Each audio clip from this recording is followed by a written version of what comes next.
तो जय हिंद बच्चों, आ गए हम रिलेशन और फंक्शन के नेक्स्ट वीडियो में, जिसमें हम पढ़ेंगे टाइप ऑफ रिलेशन। यानी संबंध तो हम पढ़ लिए, संबंध किसे कहते हैं, लेकिन ये कितने प्रकार के होते हैं संबंध। जैसे आपका संबंध, जैसे संबंध में आपका भी प्रकार होगा, जैसे मम्मी के साथ संबंध होगा, पापा के साथ संबंध होगा, मामा के साथ, मम्मी के मायके के साथ संबंध, पापा के जो है उनके भाई बहन के साथ संबंध। ये कई प्रकार के संबंध होते हैं। वैसे ही मैथ में भी कितने प्रकार के संबंध होते हैं, आज हम वो पढ़ेंगे। देखिए लिखा हुआ है there are 5 type of relation. मतलब रिलेशन के मैथ में जो टाइप होते हैं वो कितना होते हैं, 5 होते हैं। कौन कौन से होते हैं? पहला होता है यूनिवर्सल रिलेशन। यूनिवर्सल रिलेशन को क्या कहते हैं हिंदी में? समष्टीय संबंध। दूसरा होता है इम्पेटी रिलेशन। इम्पेटी रिलेशन क्या होता है? रिक्त संबंध। अब ये देखिए, इस पे 11th क्लास में आप पढ़े होंगे, यूनिवर्सल सेट, इम्पेटी सेट, वही सेम है, केवल रिलेशन लग गया है। इनवर्स रिलेशन प्रतिलोम संबंध। फिर उसके बाद है आइडेंटिटी रिलेशन, तत्समक संबंध। और उसके बाद है आपका रिलेशन ऑफ नेसेसिटी या फिर बाइनरी रिलेशन, यानी एक समुच्चय में संबंध या फिर द्विआधारी संबंध। तो ये अब देखते हैं, एक एक करके बारी बारी देखेंगे कि किसे कहते हैं, इसका डिफिनेशन जो होगा, फिर समझेंगे कि कौन, किसे हम समष्टीय कहेंगे, किसे रिक्त, किसे प्रतिलोम, किसे तत्समक, किसे बाइनरी संबंध बोलेंगे। ठीक है, चलिए बिना देरी किए वीडियो को स्टार्ट करते हैं। तो चलिए आ गए हैं वीडियो पर। अब हम देखेंगे पहला जो आपका रिलेशन है, इसमें 2 रिलेशन हम बता दिए हैं, एक यूनिवर्सल रिलेशन और एक इम्पेटी रिलेशन। ठीक, ये क्या होता है, जैसे कि आप पहले यूनिवर्स सेट पढ़ चुके हैं। तो यूनिवर्स सेट में क्या होता था, सभी सेटों का सेट, मतलब क्या होता है, सबसे बड़ा सेट वो यूनिवर्स सेट होता है। सेम रिलेशन में भी है, जो सबसे बड़ा रिलेशन होगा वो आपका, जिस रिलेशन में सबसे बड़ा एलिमेंट होंगे वो आपका क्या होगा, यूनिवर्स रिलेशन। जैसे हम आपको रिलेशन के जब डिफिनेशन बता रहे थे, तब बता रहे थे आपको कि जो हम रोहतास में रहते हैं, वो रोहतास किसमें, बिहार में है, और बिहार किसमें है, इंडिया में है, बता रहे थे। और इंडिया किसमें है, एशिया में आता है। और एशिया को और ले लेंगे तो पूरा वर्ल्ड, अगर लेंगे तो पूरा वर्ल्ड में एशिया आता है। ठीक, तो उस तरह से हम बता रहे थे। तो हम कहाँ रहते हैं, रोहतास में। तो यहाँ पर अगर हमें बोलना होगा कि यूनिवर्सल रिलेशन क्या है, तो यहाँ पर हमारा जो एशिया है वो हमारा क्या होगा, यूनिवर्सल रिलेशन। क्योंकि सबसे बड़ा यहाँ जितना रोहतास, बिहार, इंडिया और जो ये एशिया है, इसमें सबसे बड़ा क्या है, एशिया। अगर वर्ल्ड होता तो पूरा वर्ल्ड हो जाता बड़ा। लेकिन अगर हम यहाँ से एशिया हटा देते हैं, सपोज डेट हम एशिया हटा दिए, हमारे एशिया ऑप्शन में है ही नहीं। अब इसमें से हम पूछेंगे कि रोहतास, बिहार और इंडिया में यूनिवर्सल रिलेशन कौन है? सिंपल सा बात है, इंडिया होगा, क्योंकि सबसे बड़ा क्या है, इंडिया। इंडिया के अंदर में ही ना बिहार है और उसके अंदर रोहतास है। अब यहाँ से अगर हम इंडिया भी हटा दिए, ये चेंज होता रहता है। देख लीजिए, जैसे अब कितना हो जाएगा, अब क्या होगा बताइए, क्या होगा? सिंपल सा बात है, यहाँ पर रोहतास और केवल क्या है, बिहार है, तो बिहार यहाँ पर यूनिवर्सल हो गया। ठीक, तो इस तरह से यूनिवर्सल रिलेशन करने का मतलब है जो सबसे बड़ा, जिसमें सबसे ज्यादा एलिमेंट हो, वो हो गया आपका यूनिवर्सल रिलेशन। ठीक, देखिए जो यहाँ पर लिखा हुआ है उसके हिसाब से बताते हैं। यहाँ पर देखिए क्या लिखा हुआ है, लिखा हुआ है according to definition of the set phi subset to A cross B. सबको पता है कि रिक्त समुच्चय फाई क्या होता है, रिक्त समुच्चय सभी समुच्चयों का समुच्चय होता है, रिक्त समुच्चय। And A cross B subset of A cross B, यानी प्रत्येक समुच्चय खुद का उपसमुच्चय भी होता है, ये भी पता है सबको। प्रत्येक समुच्चय खुद का क्या होता है, उपसमुच्चय होता है। Means phi and A cross B both of the subset of A cross B, यानी फाई जो है ए क्रॉस बी है, बोथ क्या है, उपसमुच्चय किसका, ए क्रॉस बी का। ये सबको पता है, ये हम किस में पढ़े थे, सेट में, पहला जो 11th क्लास का था। लेकिन according to definition of relation, अभी जो हम रिलेशन के पिछले वीडियो बताए उसमें हम आपको बताएं कि phi and A cross B क्या है, बोथ ऑफ द रिलेशन क्या है, both of the relation between A to B. A से बी में रिलेशन है, फाई भी ए से बी में रिलेशन है, और ए क्रॉस बी भी ए से बी में रिलेशन है।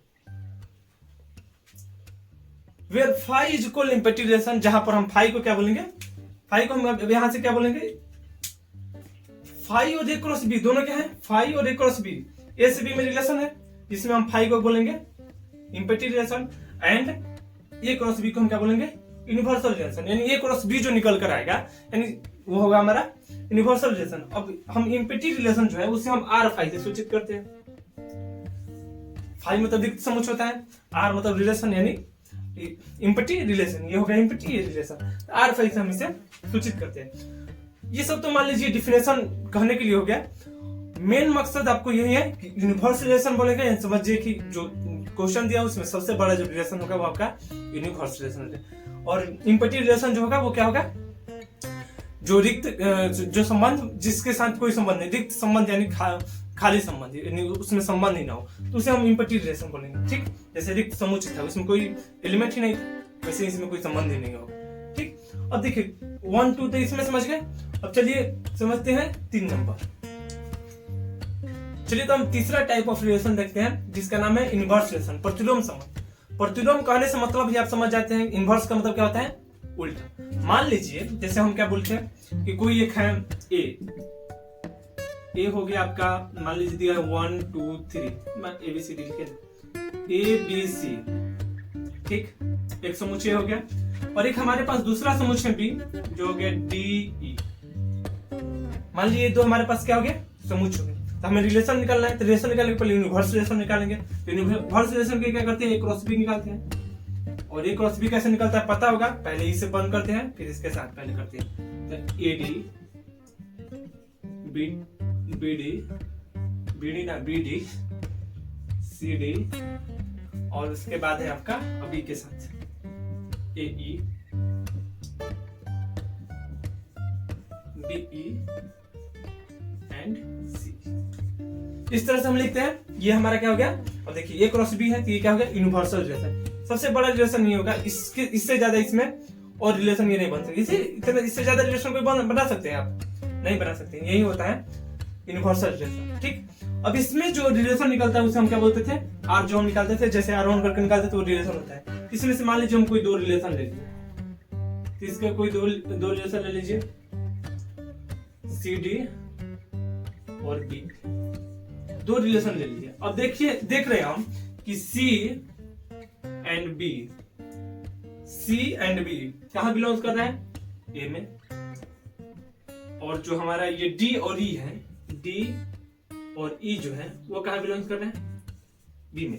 अब देखिए ये यदि बिलोंग नहीं करता है तो समझिए कि हमारा क्या होगा, रिलेशन नहीं होगा। ये जो R है इसमें होना चाहिए, R A क्रॉस B में है तभी आपको रिलेशन कहलाएगा, नहीं तो रिलेशन नहीं कहलाएगा। जो जैसे कि हम रिलेशन के जो डिफिनेशन था उसमें बताए थे कि R कहाँ होना चाहिए, A क्रॉस B में होना चाहिए। ठीक, तो यहां से तो ये दिखा दिया कि R कहाँ है, A क्रॉस B में है। देखिए CD है और BD है, B है, दोनों है, तो A क्रॉस B में। अब बोल रहे हैं इसका हमें क्या निकालना है, इनवर्स रिलेशन। इनवर्स यानी प्रतिलोम निकालना है। तो प्रतिलोम निकालना है तो हम क्या करेंगे, प्रतिलोम निकालने के लिए R इनवर्स लिख देते हैं।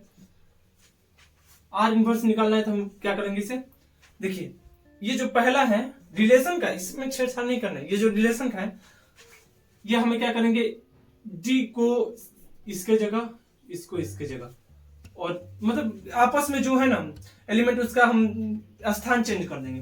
जैसे DC हो जाएगा ये, और ये हो जाएगा EB। तो R इनवर्स जो हो गया, R inverse is R inverse inverse relation. R inverse यहां से क्या हो गया, इनवर्स रिलेशन हो गया। कैसे निकला पता आया होगा, इसका साइन हम ये वाला ये स्थान इस जगह कर दी, ये वाला इस जगह, इसका इस यहाँ कर दी और इसका यहाँ, इस तरह करके हम R इनवर्स निकाल सकते हैं। तो चलिए अब जो आपका टाइप ऑफ रिलेशन 4 है उसको देखते हैं। तो चलिए अब हम आ गए हैं चौथा रिलेशन के टाइप पर। चौथा हमारा जो रिलेशन है वो है आइडेंटिटी रिलेशन। आइडेंटिटी रिलेशन किसे कहते हैं, यहाँ पर डिफिनेशन लिखा हुआ है कि if R is equal to, यानी रिलेशन जो है A, B हो, A भी किस में बिलोंग करना चाहिए, A में बिलोंग करना चाहिए, and A equal to B हो, यानी ये जो R का ये जो कोष्टक के अंदर जो है एलिमेंट वो दोनों क्या होना चाहिए, बराबर होना चाहिए। Then R is called identity. तो हमारे को क्या कहेंगे, आइडेंटिटी रिलेशन कहते हैं। एग्जाम्पल के रूप में हम समझते हैं कैसे होता है। मान लीजिए एग्जाम्पल ले लीजिए कि E इज इक्वल टू मान लीजिए समथिंग कुछ है 1 2 मान लीजिए। क्यों 1 2 माने, आसान होगा। हमें यूनिवर्स क्यों लिए दे दिया, हमें पहले क्या निकालना था, यूनिवर्स रिलेशन, क्योंकि हमें A भी चाहिए B भी चाहिए। तो पहले तो हम A क्रॉस A निकालेंगे, A क्रॉस A निकालेंगे तभी ना यूनिवर्स होगा। A क्रॉस A निकाले तो 1 2 क्रॉस हो गया 1 2, यही होगा। इसे हम क्या लिखेंगे, पहले तो 2 को बंद करेंगे 1 के साथ, 1 के साथ यानी 1 1, ठीक 2 1, फिर उसके बाद 1 1 2 1, फिर उसके बाद 1 2, देन उसके बाद 2 2। कितना हमारा ए क्रॉस बी आएगा। अब देखिए आर का कंडीशन क्या कह रहा है, आर ए कोमा बी कब होगा, कंडीशन सुनिए। ये जो सब्जेक्ट के बाद जो इतना आता है ना, ये हमारा क्या है, कंडीशन है। किसके लिए, आइडेंटिटी रिलेशन के लिए। आइडेंटिटी रिलेशन के लिए क्या कंडीशन है, ये जो है हमारा ये कंडीशन है। कंडीशन क्या बोल रहा है कि यार आर में आइडेंटिटी रिलेशन में ये कब आएगा, ए बी कब आएगा, जब ए बी किस में हो, ए में हो, यानी ए बी दोनों ए में। हम आर अगर लिखेंगे तो आर के अंदर हम क्या क्या लिख सकते हैं, जब ए बी दोनों किस में हो, ए में, यानी हम 5 4 लिख सकते हैं, नहीं लिख सकते हैं। क्यों, क्योंकि यहाँ पर ए में ना 5 है ना 4 है, तो क्यों लिखेंगे, नहीं लिख सकते हैं। मान लीजिए हम 2 3 लिख सकते हैं, नहीं लिख सकते हैं। क्यों नहीं आर में लिख सकते हैं, क्योंकि यहाँ पर ए में तो 2 है लेकिन 3 नहीं है, इसीलिए हम इसे नहीं लिख सकते हैं। चलिए तो लिखेंगे क्या, जो ए में है, तो ए में क्या है, 1 है या 2 है, तो हम ए क्रॉस बी यहाँ पर निकाले, ए क्रॉस ए निकाले हैं, इसी में से हम लिखेंगे, इसी में से केवल लिख सकते हैं। मान लीजिए हम लिख लिए 1 1, ठीक, और 1 1 मत, पहले लिखे 1 2, तो क्या ये आइडेंटिटी रिलेशन होगा, नहीं। कंडीशन नंबर 2 देखिए, कंडीशन 1 तो पूरा कर रहा है कि हाँ ए में 1 भी है 2 भी है, ठीक है, लेकिन कंडीशन नंबर 2 और बोल रहा है A is equal to B, यानी ये जितना है उतना ही ये होना चाहिए।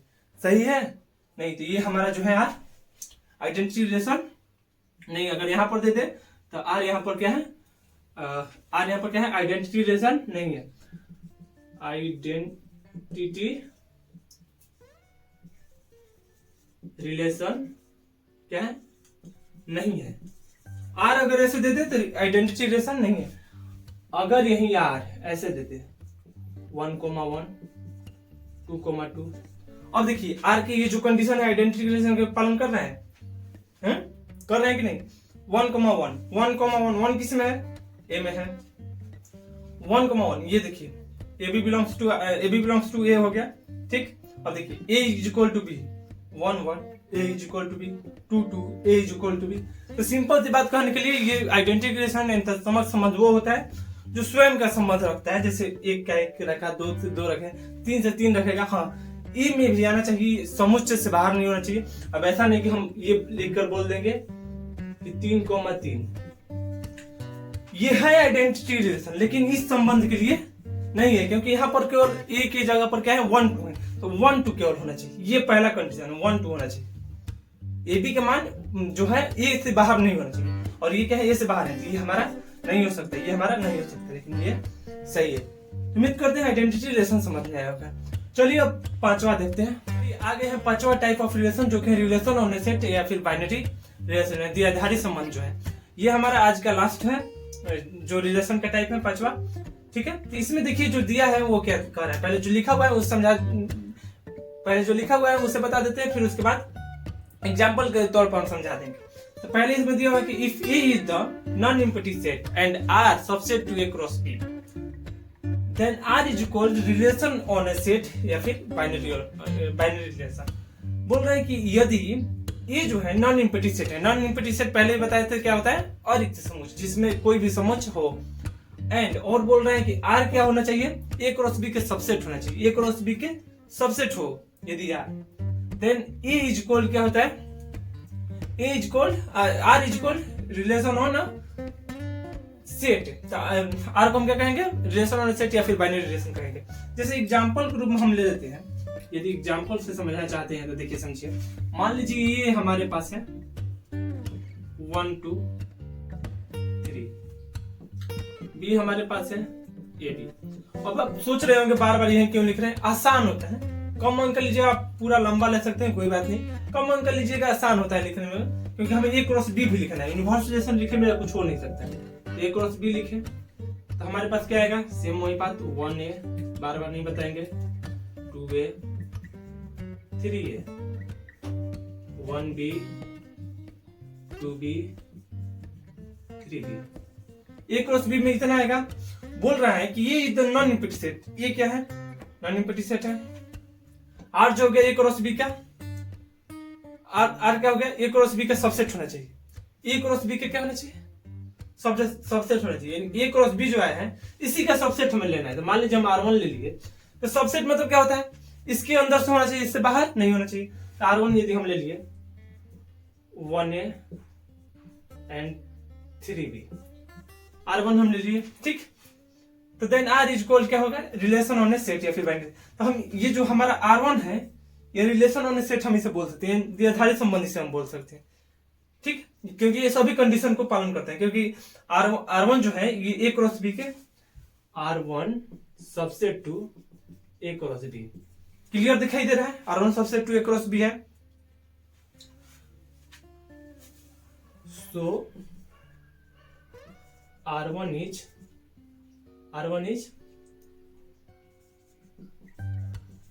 Binary relation. R1 को हम क्या बोल सकते हैं, बाइनरी रिलेशन बोल सकते हैं, क्योंकि R1 क्या है, सबसेट टू है A क्रॉस B के। अब देखिए हम R2 अगर लिखते हैं, अब बताइए इसे हम बाइनरी रिलेशन बोलेंगे कि नहीं, 2A 3C। अब बताइए R2 जो है वो बाइनरी रिलेशन है कि नहीं, R2। तो हमें कंडीशन क्या देखना है कि R2 क्या होना चाहिए, A क्रॉस B में, A क्रॉस B का क्या होना चाहिए, सबसेट होना चाहिए। तो R2 हम देखेंगे कि A क्रॉस B में है कि नहीं, R2 A क्रॉस B में है, 2A मिल गया, 3C नहीं मिला। तो देखिए 2A मिल गया लेकिन 3C नहीं मिला, तो हम यहां पर कहेंगे कि R2 does not subset of A cross B, so R2 is not binary relation। R2 is not binary relation, क्यों, क्योंकि R2 क्या है, A क्रॉस B के क्या है, सबसेट नहीं है। यदि A क्रॉस B के ये भी सबसेट होता है तो R2 भी बाइनरी रिलेशन होता है। तो उम्मीद है कि आपको टाइप ऑफ रिलेशन समझ में आया होगा। वीडियो समझ में आया होगा तो लाइक करके, चैनल को सब्सक्राइब करके शेयर उन लोगों के पास कर दीजिए जो 12th क्लास का तैयारी करते हैं, ठीक है। Thank you.